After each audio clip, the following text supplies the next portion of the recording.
संध्याकाळी पाणी येणार नाही, आज पाणी टंचाई आहे. मग आई, मला या भरलेल्या पाण्यावरून आज पाणी टंचाई आहे हे अजिबात वाटत नाही. आपण घरात 3च माणसं, तू, मी आणि बाबा, आणि केवढं गहे पाणी भरलेस. काय म्हणतेस? गप्प बस. बरं बाई, बसते मी गप्प. आई, आता तरी हातपाय धुऊ का गं? हो हो, अगदी अर्धच पातेलं पाणी घेते. कळतंय ना मला आज पाणी टंचाई आहे ते. आपल्याला हवा तेवढा पाऊस पडत नाही, त्यामुळे धरणातल्या पाण्याचा साठा हळूहळू कमी होत चालला आहे. आपल्याला आवश्यक तेवढेच पाणी घ्यावे. शेळे पाणी ओतून दुसरे पाणी भरण्याचा वेडेपणा नागरिकांनी अजिबात करू नये. अगं, ते भरलेले पाणी ओतून कशाला दिलंस? काय म्हणतेस? काल भरले ते शिळे झाले.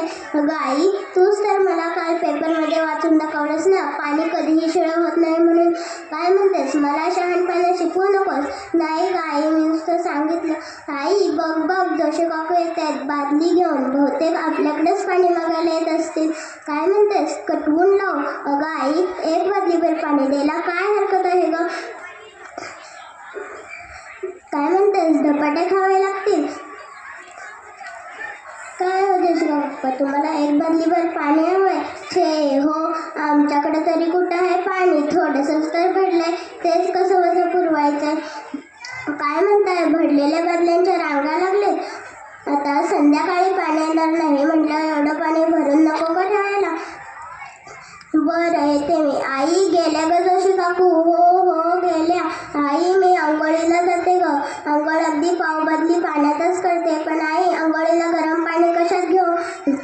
सगळ्या बादल्या अगदी गच्च भरल्याच. काय म्हणतेस? 1 बादली पाणी ओतून देऊ? मगाशी 1 बादली पाणी द्यायला जोशी काकूंना काचकूच केलीस आणि आता म्हणतेस 1 बादली पाणी ओतून देऊ? कधी कोणी पाहिले का अशी घरोघरी असलेले पाणी टंचाई? याला